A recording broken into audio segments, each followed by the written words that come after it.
Hi friends, అందరూ ఎలా ఉన్నారు? బాగున్నారా? అందరూ బాగుండాలి, అందులో మనం ఉండాలి అని అయితే నేను ఎప్పుడూ కోరుకుంటాను.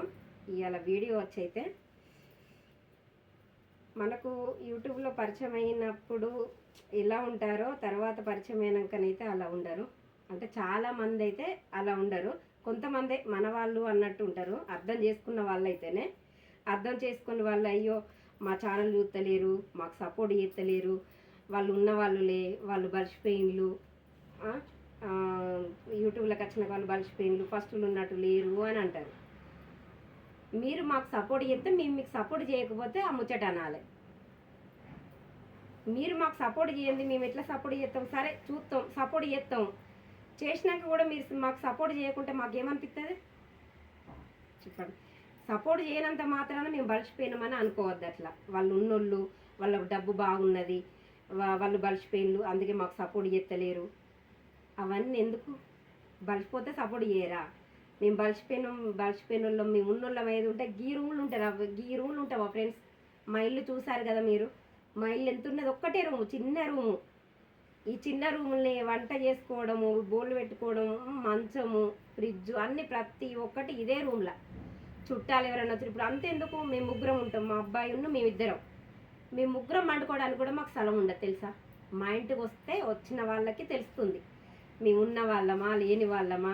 మనుషులను చూస్తే మీకు అట్లా అనిపిస్తుంది కావచ్చు మేము ఉన్న వాళ్ళము అని, కానీ ఏ రకంగా ఉన్న వాళ్ళం అన్నదైతే నాకైతే అర్థం కావాలి. ఆ డబ్బు ఉన్న వాళ్ళమా, ఆస్తున్న వాళ్ళమా, ఇల్లు ఉన్నదా మాకు? ఏమున్నది? మాకైతే ఏమీ లేదు. చూసిన వాళ్ళకి చాలా మందికి తెలుసు, చూసిన వాళ్ళకి తెలుసు, తెలిసినా కూడా అట్లా మాట్లాడతారు. వాళ్ళు ఉన్నోళ్ళు మాకెందుకు సపోర్ట్ చేస్తారులే అని. ఉన్న వాళ్ళమే ఏది ఉంటే గీ రూములు ఉంటాం మా ఫ్రెండ్స్, చెప్పండి, మీరే చెప్పండి. చాలామంది చూసిన వాళ్ళు ఉన్నారు, ఇప్పుడు మా ఇంటికి వచ్చిన వాళ్ళు ఉన్నారు, మా గురించి మా పరిస్థితి తెలిసిన వాళ్ళు కూడా ఉన్నారు. ఒక్క మంచం, ఆ మంచం ఎత్తే ఆ మంచాలు ఇద్దరే పడతారు, మళ్ళీ కింద ఒక్కరు కూడా వండుకోరాదు. ఇప్పుడు నేను కూర్చున్నా కదా, ఇదే స్థలం. కనీసానికి వీడియో తీసుకోవడానికి కూడా మాకు జాగలేదు. ఇంట్లో ఇప్పుడు తీసుకుందామంటే ఇప్పుడు ఇంట్లో మా బాబు మా ఆయన బయట ఉంటే మేము ఇంట్లో వీడియో తీయాలి. ఇంట్లో ఇట్లా ఇంతే కూర్చునే మందం, ఒక్కరు పడుకునే అంత మందం కూడా మాకు స్థలం ఉండదు. అట్లున్నది మా పరిస్థితి. అట్లున్న పరిస్థితి. మేము రోజు వీడియో తీసేది బయటనే తీస్తాం, ఇంట్లో తీయం, బయటనే. అది బయట 8 కాగానే ఎండ వస్తుంది. ఎండ రాకముందుకు తొందరగా పని చేసుకోవాలి, వంట చేసుకొని పూజ చేసుకొని వీడియో తీయాలి. మళ్ళీ కొంచెం లేట్ అయిందంటే డ్యూటీకి టైం అవుతుంది, ఎండ వస్తుంది. వీడియో తీసుకునడానికే మాకు టైం లేదు. మేము ఉన్నోళ్ళం ఎట్లయితాము, డబ్బు ఉన్నోళ్ళం ఎట్లయితాము, ఆస్తిపాస్తి ఉన్నోళ్ళం ఎట్లయితాము? నాకైతే అర్థం కాలేదు. అట్లా అనుకుంటారు, ఉన్నోళ్ళు కదా బలిసిపోయిన్లు, వాళ్ళు బలిసిపోయిన్లు అందుకే మాకు సపోర్ట్ చేస్తలేరు అనుకుంటారు. అది కాదు ముచ్చట. మీరు మాకు సపోర్ట్ చేయండి, చేస్తే మేము కూడా మీకు సపోర్ట్ చేస్తాం. మేము అప్పుడు చెయ్యకపోతే మీరు అనాలి, అయ్యో మేము సపోర్ట్ చేస్తాను మీకు ఇంతలా, మీరు మాకు సపోర్ట్ చేస్తలేరు ఎందుకని అనండి. పడతాం మేము. ఒకరికి ఇప్పుడు ఛానల్ అంటేనే, సోషల్ మీడియా అంటేనే ఒకరికొకరు సపోర్ట్ చేసుకోవడం అంతే.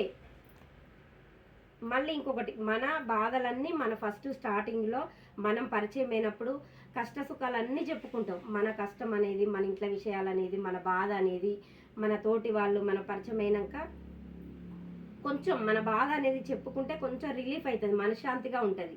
అందుకనే మన బాధలు మనకు పరిచయం కాగానే చెప్పుకుంటాం. చెప్పుకున్నంత మాత్రాన తర్వాత మాటలు బంద్ చేసినాక అయ్యో మీ పరిస్థితి ఇట్లా, ఇది ఇట్లా, అది అట్లా అని మాత్రం ఎక్కిరియొద్దు.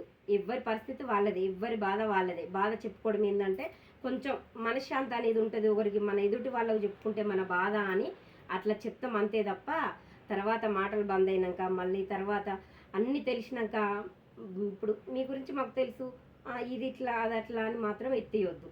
అది ఎత్తేసుడు అంటాం, మేమైతే ఎత్తేసుడు అంటాం. ఎదుటి వారిని అలా చులకన చూడొద్దు, అలా మనిషిని సూటిపోటి మాటలతో మాత్రం మాట్లాడొద్దు. మీ చరిత్ర మొత్తం మాకు తెలుసు అది ఇదని మాత్రం అస్సలు అనొద్దు. కానీ ఒక్కటే ఫ్రెండ్స్, యూట్యూబ్లో పరిచయం అయినాక, సోషల్ మీడియాలో పరిచయం అయినాక, యూట్యూబ్, ఇన్స్టాగ్రామ్ అన్నీ ఉంటాయి. అలా పరిచయం ఎవరైనా కొత్తలో అయితే మాత్రం మీ పరిస్థితి, మీ కష్టాలు, మీ సుఖాలు చెప్పుకోకండి ఎవరికి. నా బాధ అది. ఎందుకంటే బాధలు చెప్పుకున్నా ఉంటారు, అందరూ అలా ఉండరు. కొంతమంది అర్థం చేసుకుంటారు, కొంతమంది అర్థం చేసుకోరు. అర్థం చేసుకున్న వాళ్ళతోనే బాధ.